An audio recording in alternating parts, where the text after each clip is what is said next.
మాజీ మంత్రి జీవన్రెడ్డి కృషితో దశాబ్ద కళ సాకారమైంది. జగన్నాథ్పూర్ బోర్నపల్లి మధ్య వంతెన నిర్మాణానికి రూపాయలు 17.50 కోట్లు మంజూరుకు జీవన్రెడ్డి కృషి.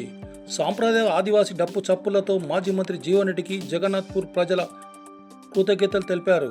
సాంప్రదాయ డప్పు చప్పులతో జగిత్యాల పట్టణంలోని పోలీస్ స్టేషన్ నుండి ఇందిరాభవన్ వరకు ర్యాలీ నిర్వహించి జగిత్యాల జిల్లా కేంద్రంలోని ఇందిరాభవన్ వరకు బుధవారం మధ్యాహ్నం 12 గంటలకు చేరుకొని దశాబ్దాల వంతెన కళ సాకారం చేసినందుకు కృతజ్ఞతలు తెలిపి మాజీ మంత్రి జీవన్రెడ్డికి పుష్పగుచ్చం అందించి శాల్వతో సన్మానించారు. అలాగే గిరిజనులను సన్మానించిన మాజీ మంత్రి జీవన్రెడ్డి రాయకల్ మండలం జగన్నాథ్పూర్ బోర్నపల్లి గ్రామాల మధ్య వంతెన నిర్మాణానికి మాజీ మంత్రి జీవన్రెడ్డి చొరవ చూపి సీఎం రేవంత్ రెడ్డితో పాటు మంత్రి లక్ష్మణ్ కుమార్ దృష్టికి తీసుకెళ్లి నిధులు మంజూరు చేయడంపై జగన్నాథ్పూర్ గ్రామ ప్రజలు హర్షం వ్యక్తం చేశారు.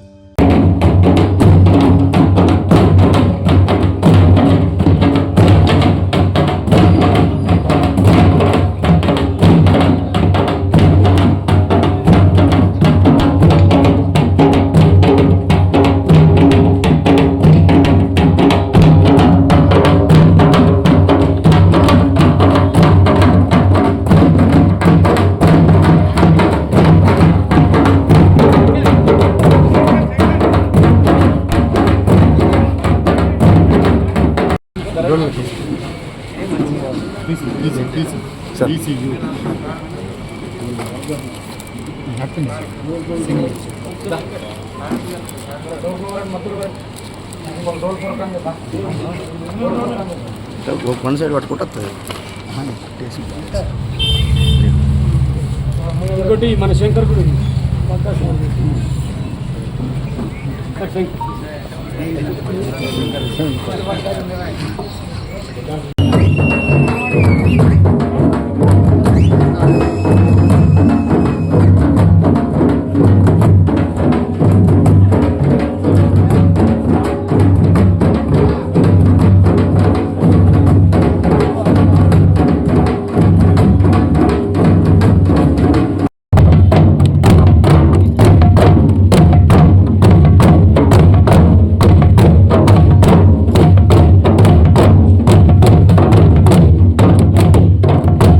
ఇంకా పెద్ద ఎత్తున గౌరవ పెద్దలు మా మాజీ మంత్రివర్యులు మా నాయకుడు మమ్మల్ని ప్రతి అనుక్షణం వెన్నంటి ప్రోత్సహించే మా పెద్దయ్య గారి జీవన్రెడ్డి గారికి ఇంకా మేము అనుకున్నటువంటి ఒక విచిత్రమైనటువంటి యాంగిల్లో గౌరవ దీనిని సన్మానం చేయించుకుందాం అనుకున్నాం. కానీ సమయాభావం వల్ల నిన్న మనకు వర్షాలు అనిపించినాయి కాబట్టి కొంత తక్కువ మంది గ్యాదర్ అయినాము. ఈ యొక్క సందర్భాన్ని పురస్కరించుకొని మేము తెలిపే విషయం ఏమంటే బోర్నపల్లి జగన్నాథ్పూర్ 2 గ్రామాలకు నాకు ఓటకు వచ్చినప్పటి నుండి ఏమైనా డెవలప్మెంట్ ఉంది అంటే అది కాంగ్రెస్ పార్టీ వల్లనే, కాంగ్రెస్ పార్టీ ఎమ్మెల్యేల వల్లనే. మాకు గతంలో ఉటరింగాపూర్ నుంచి బోర్నపల్లి వరకు అప్పుడు రత్నకరావు గారు పెద్దలు ఉండే ₹1 కోటి రోడ్డు మంజూరు అయితేనేమి, దాని తదనంతరం మాకు 9,40,00,000 ఎత్తిపోతల పథకం. అది ఇప్పుడు మాకు శ్రీరామ్ సాగర్ ఈ ప్రాంతానికి ఎంత వరప్రదాయనో మాకు అంతకంటే జీవనాధారం అయిపోయింది. అది కాంగ్రెస్ పార్టీ వల్లనే వారిచ్చినటువంటి డెవలప్మెంట్ కార్యక్రమం. దానికంటే ముందు పెద్దలు మన మాజీ మంత్రి వాళ్ళు సారు మనం మెయిన్ బస్టాండ్ నుండి గీసిన తప్ప ఎక్కడ కూడా వాళ్ళ యొక్క పనితనం లేదు, వాళ్ళ యొక్క కృషి లేదు. ప్రతి సందర్భంలో ఏ మూలకు పోయినా ఏ సంధికి పోయినా సీసీ రోడ్ వచ్చిందన్నా అది అప్పుడున్నటువంటి కాంగ్రెస్ పార్టీ కావచ్చు, కాంగ్రెస్ పార్టీ ఎమ్మెల్యేలు కావచ్చు. అంతే తప్ప మేము ఇంకా వేరే ఇటువంటి కార్యక్రమం జరగడానికి మేము నిజంగా పెట్టి పుట్టినాము. గౌరవ పెద్దలందరికీ మేము ఎన్ని జన్మలెత్తినా కానీ ఈ రుణం మేము తీర్చుకోలేంది. మేము ఎక్కడో మారుమూల ప్రాంతం, మా గ్రామానికి ఒకప్పుడు మాకు పెళ్లి చేసుకుందామంటే పిల్లనియలేదు, ఒక చుట్టం బంధుత్వం కలుపుకోలేదు, జంగల్ రాజ్యం అన్నారు, గుండరాజ్యం అన్నారు. అటువంటి వాళ్ళ మేము ఇవాళ ఈ జగిత్యాల ప్రాంతానికి కరీంనగర్ జిల్లాకు మేము ఒక వెలుగులో ఉన్నాం. మొదటి పాట మాది, మొదటి ఆట మాది, మొదటి పని మాది, ఏదున్నా మాదే. ఇటువంటి సౌకర్యం మాకు కల్పించినటువంటి పెద్దలు మాజీ మంత్రి జీవన్రెడ్డి గారికి మేము ఎల్లవేళ వాళ్ళకు రుణపడి ఉంటాము.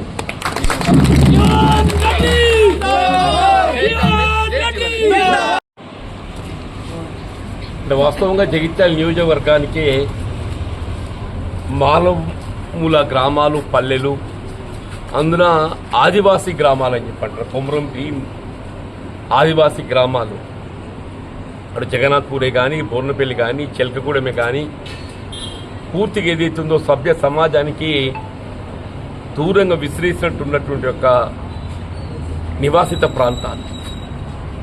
వాస్తవంగా రాష్ట్ర ప్రభుత్వం ఏదైనా కానీ అటువంటి నిరుపేద వర్గాలకు సౌకర్యాలు అనుకూర్చగలిగినప్పుడు మాత్రమే అది ప్రభుత్వంగా గుర్తింపు చేయబడతాయని చెప్పండి.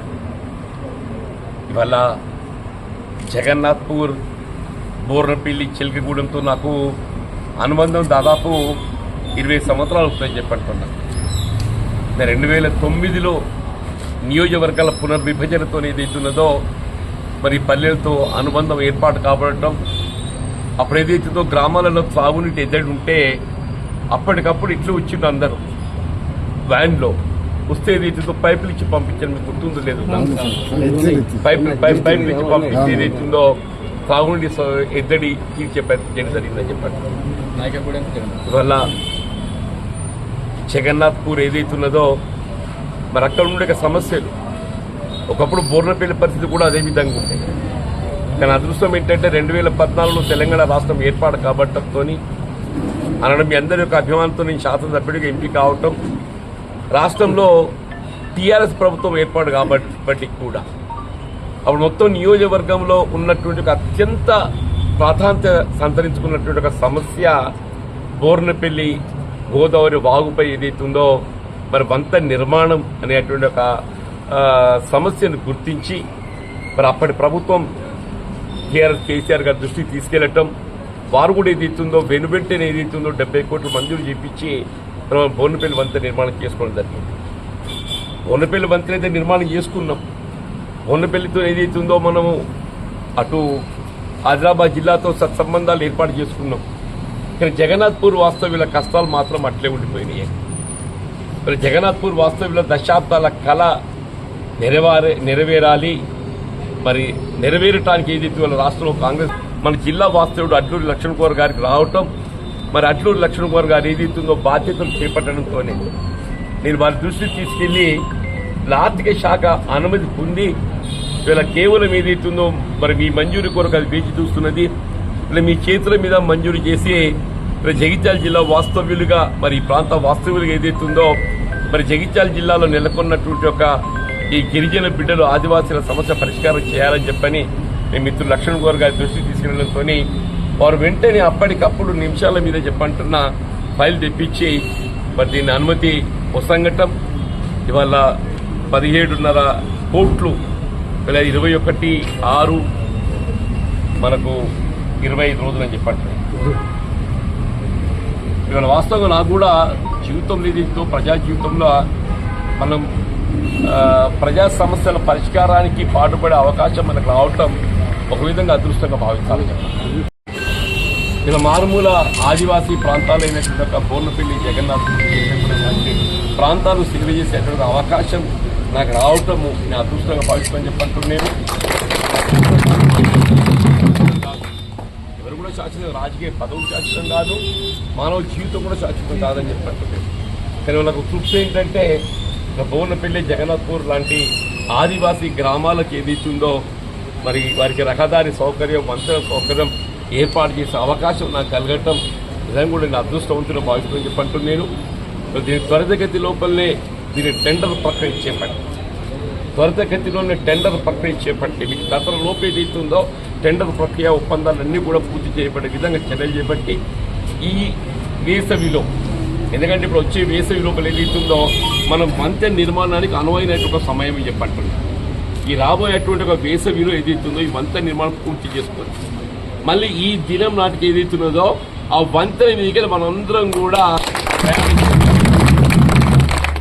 మళ్ళీ ఈ దినం నాటికి ఏదైతుందో ఆ వంతెన పైకి వెళ్ళి మనందరం కూడా ప్రయాణం చేసేటట్టు ఈ నిర్మాణ పనులు కూడా పూర్తి చేయడానికి కొరకు తప్పకుండా నేను శ్రద్ధ చూపెడతా, చొరవ చూపెడతా అని చెప్పంటున్నా.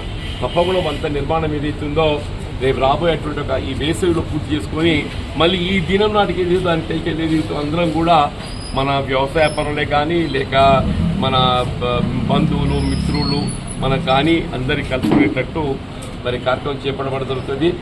మరి మీలో కూడా సంతోషం, సాధారణంగా పనులు దొరుకుతుంటాయి కానీ ఇంత సంతోషం కనబడడం చాలా అరుదు అని చెప్పండి. ఇక్కడ మీలో ఉండేటువంటి ఒక సంతోషం, ఈ కృతజ్ఞత భావన నేను మీకు హృదయం కూడా మిమ్మల్ని హృదయపూర్వకంగా నేను ధన్యవాదాలు చెప్తున్నా.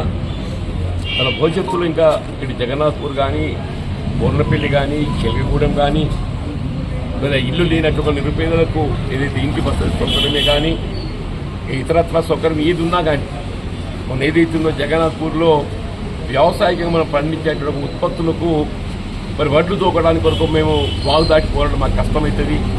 మాకు స్థానికంగా వడ్ల కల్లం ఏర్పాటు చేయాలని చెప్పని మా ఆదివాసీ బిడ్డలు కోరడంతోనే వెంటనే అక్కడ వడ్ల కల్లం తోకేటట్టు ఏర్పాటు చేయడం జరిగిందని చెప్పండి. రవాణా సౌకర్యం కూడా ఏర్పాటు చేసుకోవాలని చెప్పండి.